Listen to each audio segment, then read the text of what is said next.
Hello everybody and welcome to another Arkham video here at Playing Board Games, where we are going to help you as new players how to read and understand Investigator signature cards and weaknesses. When you're just starting out, Arkham Horror can be a very daunting game to learn. Welcome to the second episode of the How-To series, a series of videos designed to break down the various parts of Arkham Horror and give you a better understanding of how to play, how to get better, and ultimately how to feel confident in making decisions in this great game.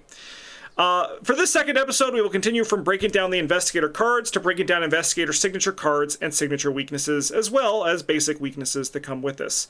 I will say before we get started, this video, if you are an enfranchised player, there's not going to be much new information for you in this video.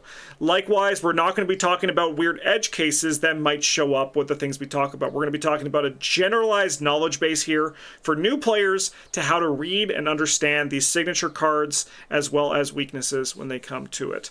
I think there's some strategy to talk about there, right? It's not just, reading the cards aloud. We'll talk about that too, but we do want to kind of give you the perspective of veterans of how do we think about these cards and what do they mean to your deck.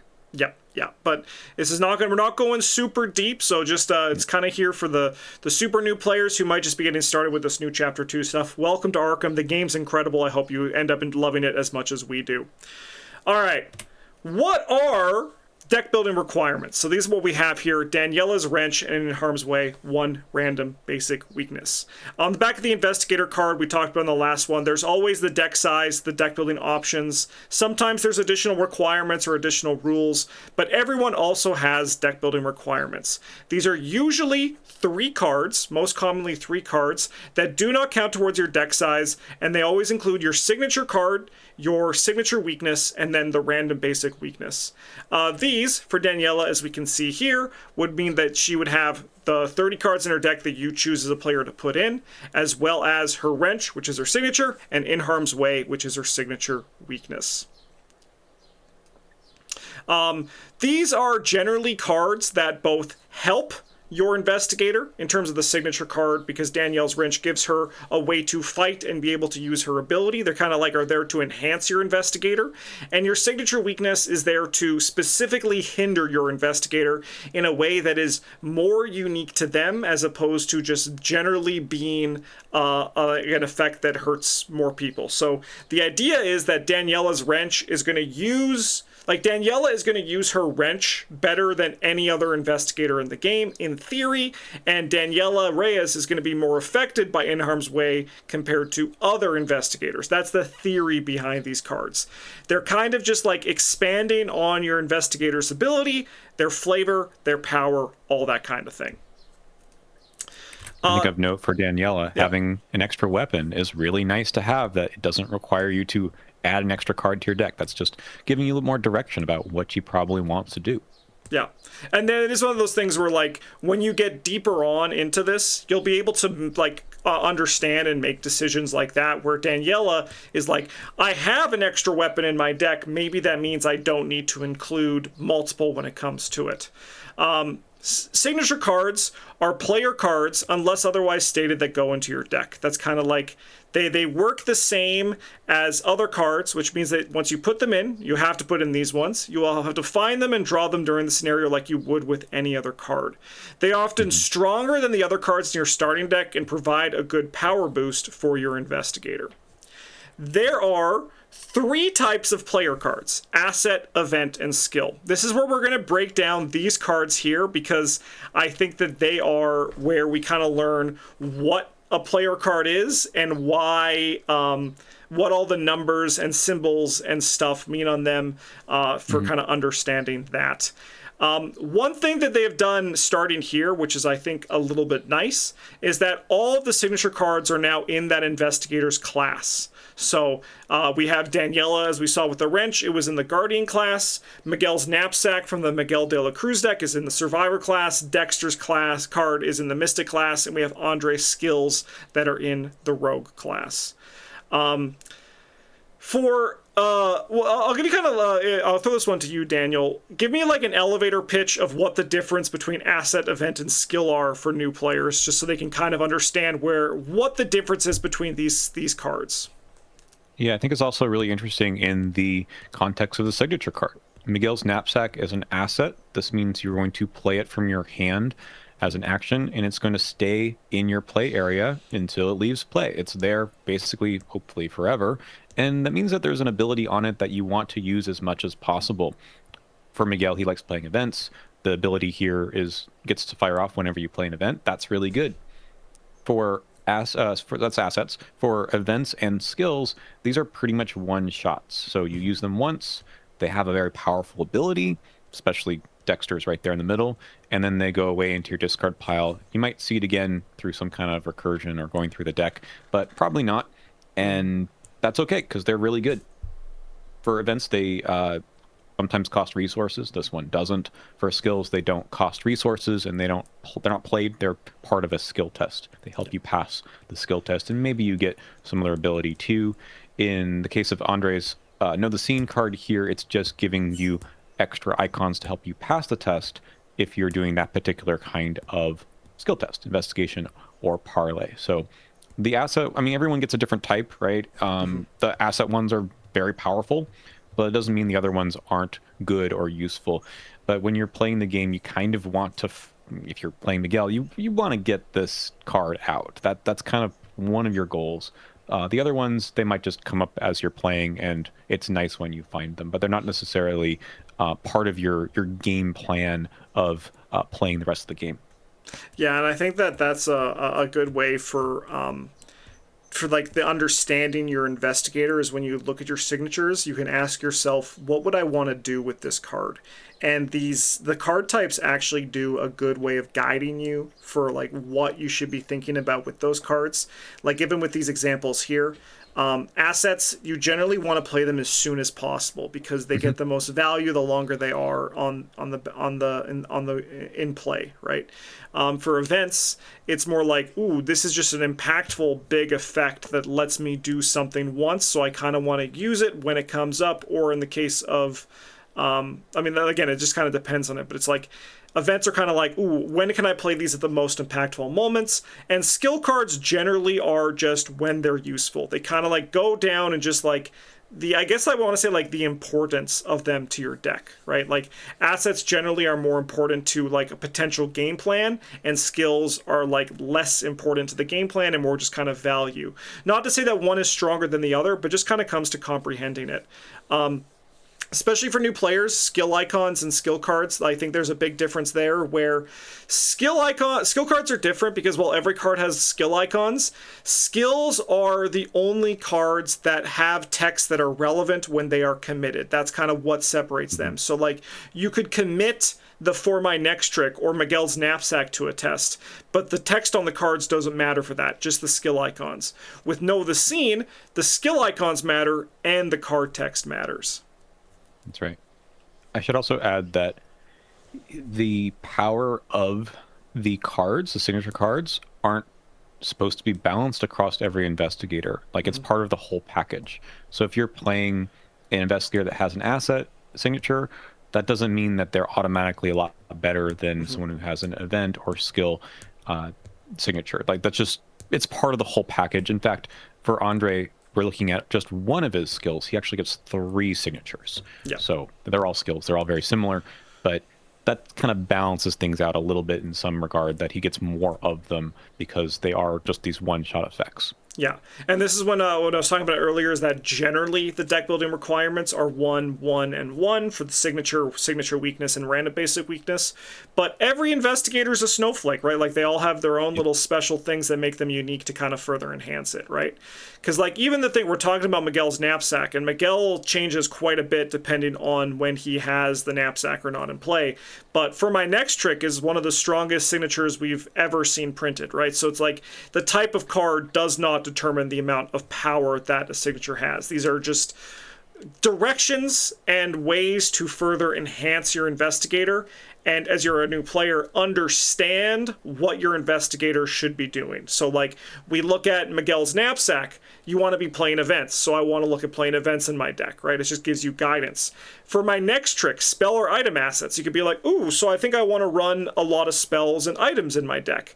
And then Know the Scene, and compared to the other 2 that he has, they give you positive icons for various things, which implies that Andre Patel can be a little bit more flexible in what he's doing. He can kind of like make tests work because he can do a little bit of everything because he's an actor performing in the scene.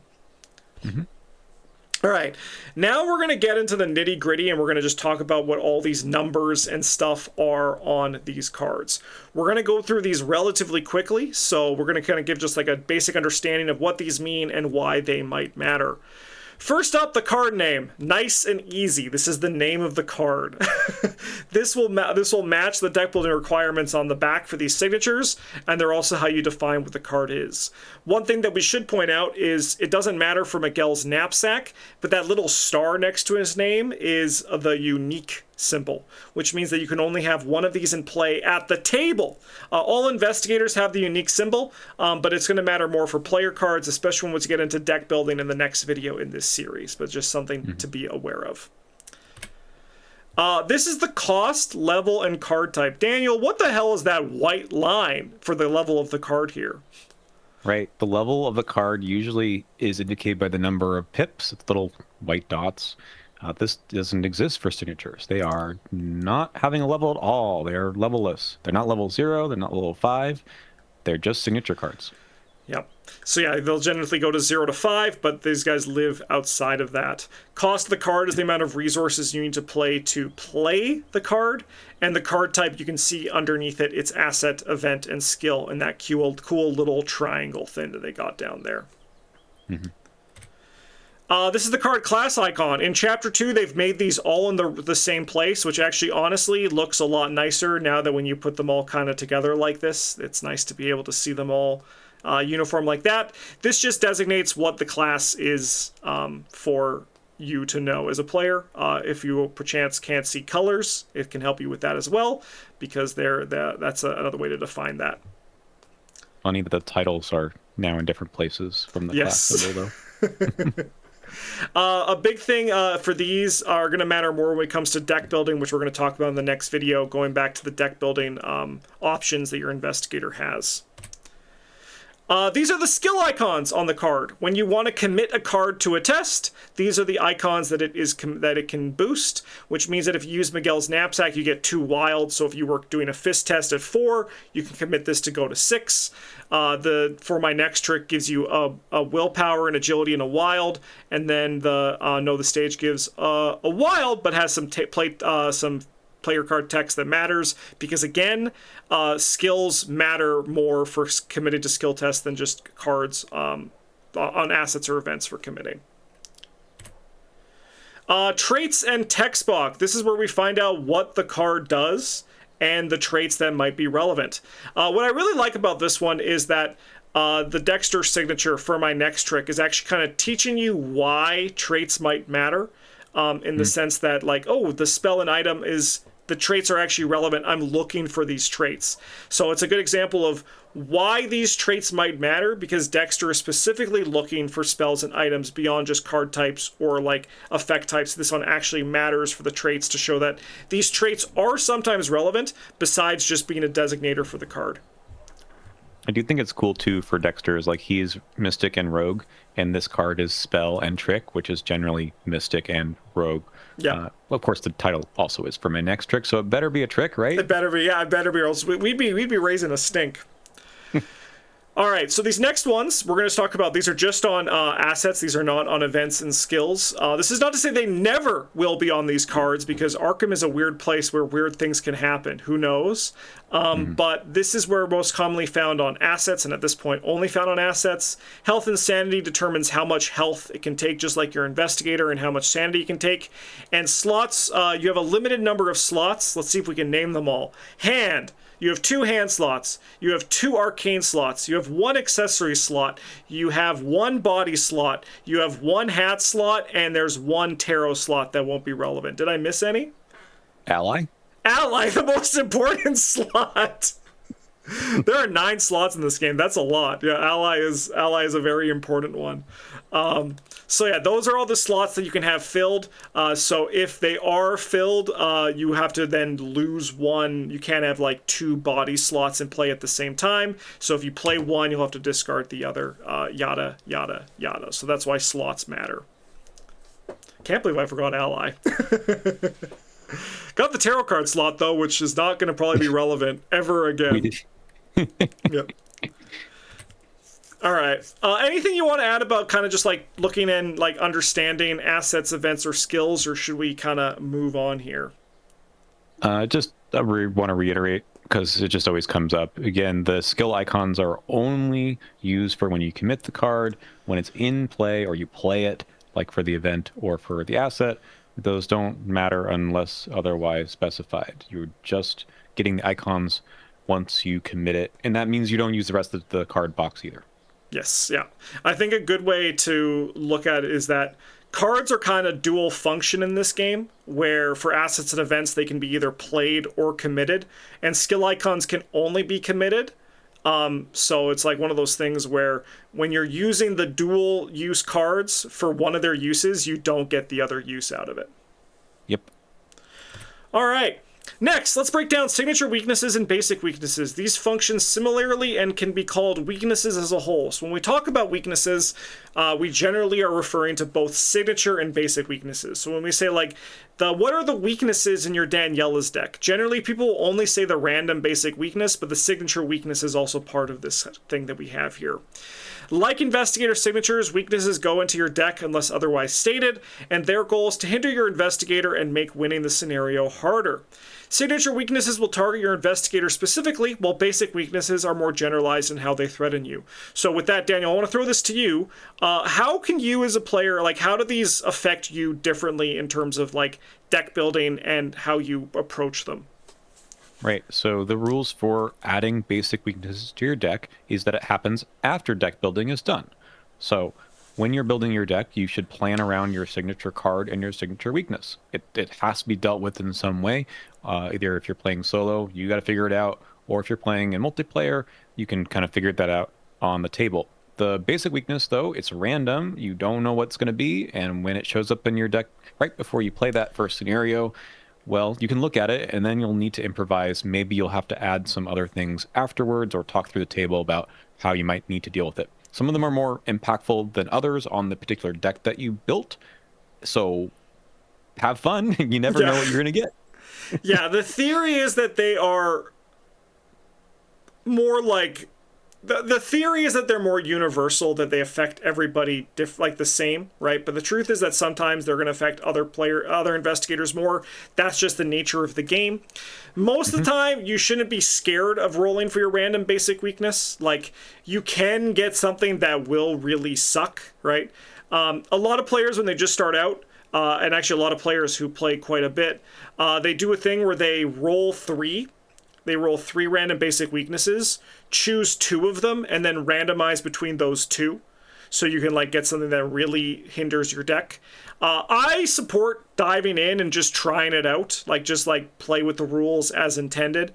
They're random basic weaknesses. They're gonna hurt, but they're not gonna hurt as much as signature weaknesses. Those are more impactful for a reason because they are targeting your investigator. But just something to consider if you did want to give yourself a little bit more space to solve them. That is an option that you could do. But let's kind of talk about how these affect your investigators and all that. So there are multiple types of weaknesses. Asset and event, which is kind of cool. Seeing player cards turn into evil cards is kind of a fun little thing. There's also not in the chapter 2, but there also can be skill weaknesses that can show up as well. But then there's also the most common one we see, which are enemies and treacheries, which is great because those are how the game hurts you when you're playing the scenario. So it's kind of like they work similarly to that for the encounter cards that you see during the scenario. Let's just kind of go through that you draw them from your own deck. So that is a little bit out of the normal sequence of what happens in the game, where the mythos phase is usually what spawns enemies and treacheries, but here this stuff is coming from your own deck, so you got to be prepared for maybe an enemy or something else to show up and wreck the middle of your turn. Yes, or the end 100%. Of the phase. Yep. All right, so we're going to kind of just talk about these cards, I think, to give some context for why they are targeting the investigator specifically. Sure. So the Necronomicon, this is Dexter Drake's. Unlike the signature player cards. These don't specify who they're for. You kind of just have to like know, unless something else, like their name just happens to be on it in the form of the Drake translation or Trish Scarborough on Black Chamber Operative. But the Necronomicon targets Dexter's ability to play assets or trigger abilities on other assets you control. And it has a big brain test to get rid of it. So what this is doing, as you as a player, when you read Dexter, you understand Dexter. That's great. You read a signature and you're like, oh, I'm looking for spells or items. That's cool. I'm looking for assets. You can then look at the weakness and be like, oh, this is stopping me from doing the things on my assets. I can see how that is specifically targeting me, Dexter Drake. My ability is asset related. My signature is asset related. My weakness is asset related. It kind of gives you an idea of what you should be doing as Dexter and where you are strong and where the game is going to try to hurt you. This one also takes up a slot, which is keeping you from maybe keeping some of those assets that you already played, which is kind of scary. Yeah, because we did say that there are 2 arcane slots, so if you did have 2 spells, you would have to lose one when you draw this card, so another thing to be aware of. And this is like a really good way for you to kind of understand and like really analyze and be like, okay, so this is where I'm getting targeted. I need to be aware of that, because if you haven't seen your weakness, it's something that you'll know it could come up at any time, because again, as Daniel said, these are coming out of your deck, so like that's a big consideration.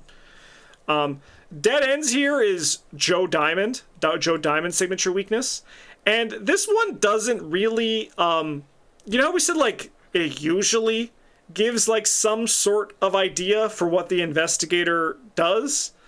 With Joe Diamond, a lot of us scratch our head. Sometimes that happens here. But what this card does do to impact Joe specifically is it says you need 5 actions and 5 resources and an action before the scenario's done, or you're going to earn 2 fewer experience. Yeah, and you need to basically hold on to this in your hand until the time comes that you want to spend the action and the resources, which means it takes up one of your, it's not a slot per se, but you have a hand size, right? Normally you can have 8 cards in your hand at the end of the round. This is going to be one of them. You can't choose to discard weaknesses from hand. That is just part of the rules. So this will junk up your hand until you get rid of it. And Joe Diamond likes to draw a lot of cards. He likes to have a lot of cards at his disposal in his hand. So this kind of keeps him from doing that, at least keeping that many. That said, it can be a target for a treachery that says discard a random card. It could be this one, and then you get off scot-free. Yeah. What about Black Chamber Operative and Breaking Point? How do these target Trish and Izzy in particular?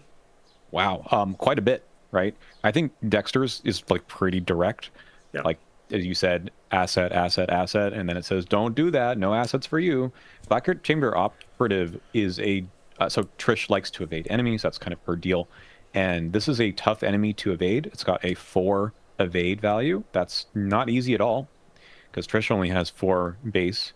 And then the text here, after you evade Black Chamber Operative, place one of your clues on your location. If you can't, well, the evasion basically didn't happen. It readies, engages you, and then attacks you. And at which point you are in the same position you were before. This is just, it's really bad. You need to have a clue to drop, which also isn't good.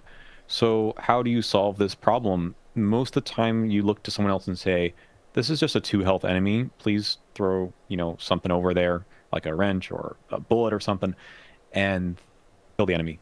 Because while Trish has some ways of dealing damage, it's still a difficult test for her. For fight is not easy. So it's countering her ability to evade, but it's also, because it's an enemy, stopping you in your tracks. You can't really do anything until you get rid of this guy.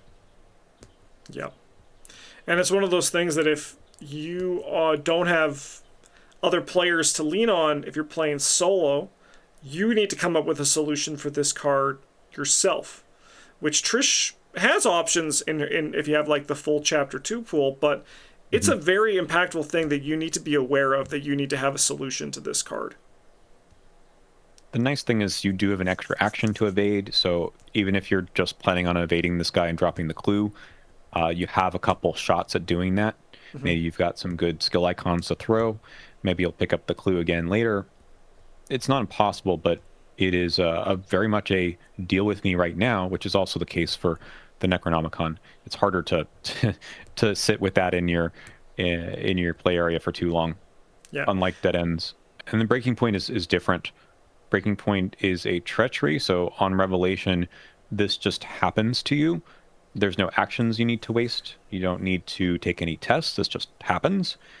And it eats a card draw like all of these do, but take direct damage. That just happens. Then if you have 6 or fewer remaining sanity, you get a direct damage again. Then if you have 3 or fewer remaining sanity, take another direct damage. Important to note that Izzy has only 5 health and 9 sanity.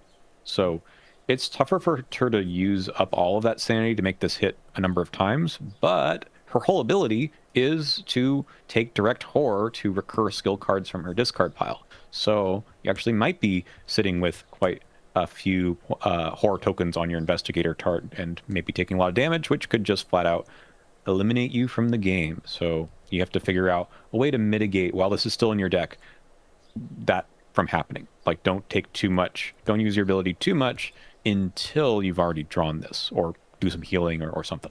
Yeah, I think Breaking Point, Necronomicon, Black Chamber Operative, and Breaking Point all do a really good job of showcasing how the investigator's ability can be targeted in a way that's like really shines for signature weaknesses, which I think is really cool. One thing I will say is that we're gonna dive into deeper, like what these words mean, like what the hell does hunter and prey Trish Scarborough only mean for enemies. That's gonna come after deck building, so we'll worry about that in the future of the series. But right now, just know that those are keywords and they're relevant, but we'll explain those in greater detail down the road. All right, let's now break down the pieces of these cards so we can kind of just tell you about what they might mean. So, card name and subtitle, perfect. There's also like the subtitle there for Drake translation, and then we have the card type, which is further down for the weakness. I might have that as a slide, I might not for this one, but this is how you know they are weaknesses. Text box and traits, just like player cards, these have a text box and traits that might matter in some ways. There's always some funny things where sometimes this, like for example, tome or item on the Necronomicon might not matter until it does, and it's always a fun interaction when those do show up. But generally, the traits on weaknesses are more kind of there for flavor in comparison to player cards. And then the text box again explains what they do. Card cost and level. This is only for the assets and events, and then also skill weaknesses if those are released into Chapter 2. You'll notice that the card cost for the Necronomicon has a dash, which means that it's going to be put into play itself, versus dead ends, which you actually need to play 5 resources to play. And like the signatures, these have no level. They are level-less. Slots, yes, as Daniel pointed out, these cards can take up slots. Those ones are always relevant when they do. They always feel like a kick in the butt when they do end up kicking stuff out of your deck. Fight, health, evade, damage, and horror values for the enemies that we have here. We'll talk about what these mean in the future in greater detail, but those appear only on enemy cards. And that's it for those. So nice and easy peasy for the weaknesses that we have here. Now, let's compare some signature weaknesses to basic weaknesses and kind of talk about how they are more generalized versus focused. I think the Necronomicon and the Gold Bug, they're both assets, so they kind of fit into the same thing. One thing to note is that you can see underneath the image in the little weakness bar, the Gold Bug actually says basic weakness. So, Daniel, how are these kind of similar, and how are they kind of different, and why is like the Gold Bug, I mean, Gold Bug's a tough example because this card is one of the scary ones. Yeah. But like, what's the defining difference between this and the Necronomicon from a signature to a basic weakness that you find? Yeah, so there's so many things that are in common, but really, what exactly is the way to solve the problem, right? The way to get rid of the Gold Bug is just to shuffle it back into your deck. You just take an action. Where you look at Dexter's, right, you actually take a test, and it's one that is probably one that Dexter can take, right? It's a 5 willpower test. It's tough, but he should be good at doing those sorts of things. And if you fail, it actually goes back into your deck and you take a horror also. Otherwise, it discards. But it's more specialized as like, this is the investigator who could probably deal with it. And then kind of going back to your point of the weaknesses being more targeted as being bad for that investigator, we talked about Dexter wants to play assets and use assets that are in play. That's the restriction on the Necronomicon. For the Gold Bug, it's a pretty generic. You get -1 health, -1 sanity, which is kind of bad for everyone. That's just there. And yeah, I think that's about it. Otherwise, they're very similar in concept of how they come into play and how they leave play and they take up a slot. Yeah. I think that, yeah, like the concept is very simple. Like when you compare it to the breaking point that from Izzy's signature, where everyone is health and sanity. So like this one's just reducing it by 1 and 1, which is not nothing. We're not here to say that that's not a bad thing. But if you compare it to like even the idea of breaking point, which was dealing direct damage, 3 is a lot more than 1. And 3 also that scales with the investigator ability. We can kind of also see that in that kind of idea where a basic weakness is more along the lines in like, what if you slowly took 1 damage or 1 horror over multiple turns, as opposed to the big burst that is like more focused on what your investigator is doing. You can see that big difference on these basic weaknesses quite a bit. Goldbug, also taking up the accessory slot, is like another very sticky part of this card. And it's one of those things where when Daniel was saying earlier how you discover these cards after your deck building, like that is always very brutal, especially for cards like the Goldbug. Yeah. So for Dexter, right, like you always have a plan for how to deal with this. So you know it's in your deck. And you know that it's kind of like Izzy's as well. Like it might pop up at the wrong time and you have to discard something in play. However, right, like you need to think about that as you're playing. For the Goldbug, it's not that you don't think about this, but you can't really plan around it. And there's nothing maybe in your kit that does something special with it. Unlike, for Izzy's weakness, there's some ways to mitigate that, healing mostly.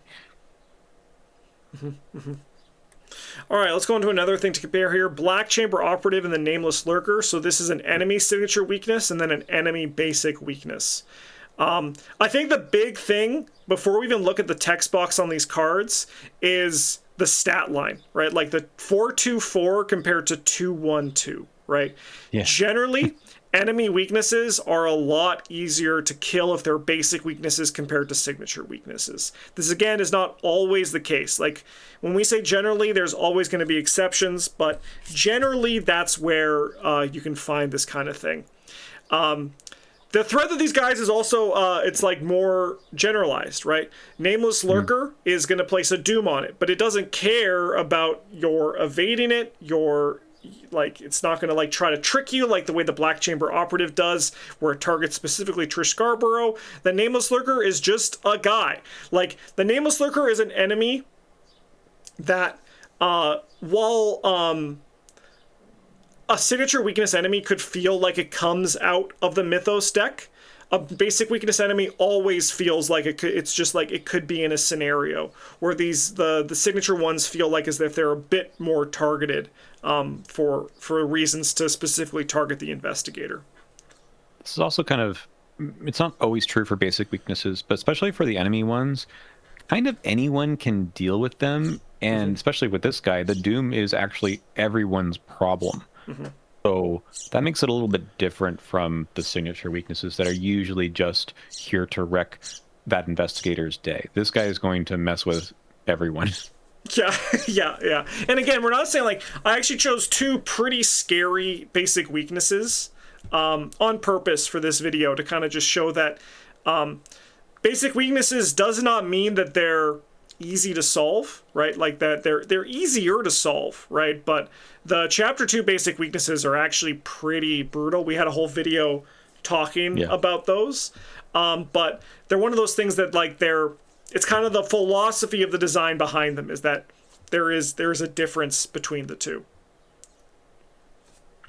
All right, and one last comparison here, and this one honestly is kind of a I wanted to have at least one easier basic weakness here to show that there is some difference for it. Breaking point compared to overconfident. I think this one is very easy to see why the overconfident is the random basic weakness, where it's just after you fail a skill test, take 1 damage, which is a stark contrast from breaking point, which can deal you 3 direct damage at once. Depending on how your game is going, how much you're leaning into Izzy's ability, how bad the Mythos phase has been to you, versus Overconfident, which just only takes you 1 damage after you fail a skill test. But also we're seeing the most common way to remove basic weaknesses, which is just someone has to spend a double action to get rid of it.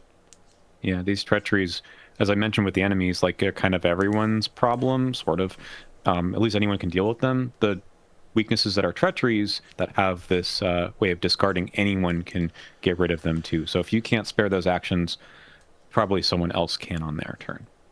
And before we close out this video, we're going to give you one little rules advice for new players, a very common little thing here. While Overconfident is in your threat area, anyone is able to trigger the ability. It's not because it's in your threat area, it's because that's what it becomes a treachery. That's the treachery rule. We compare this back over here with the gold bug and the Necronomicon.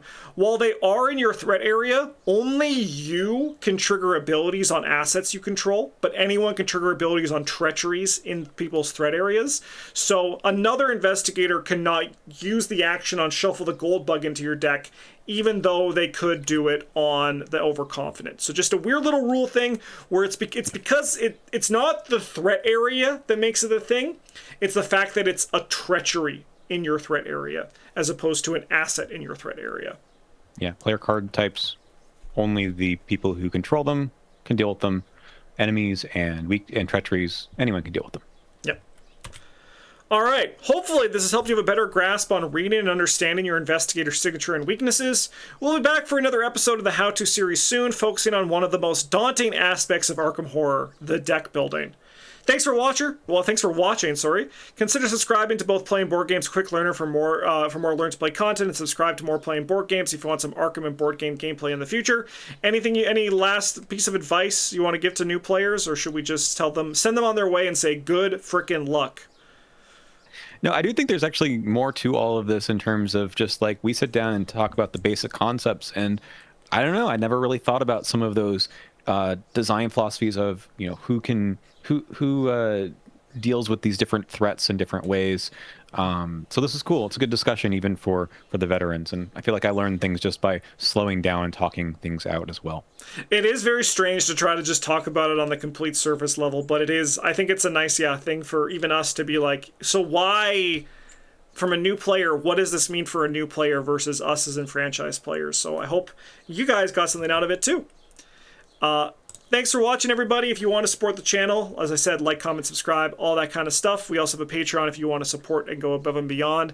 Otherwise, thanks for watching. We'll see you for deck building soon, and that one is going to be a doozy. It's going to be tough to try to put that all down in for newer players here, but we're going to do our darndest to help you have more fun and feel more confident playing Arkham. In the meantime, have a good one. Thanks for watching, and as always, GG's.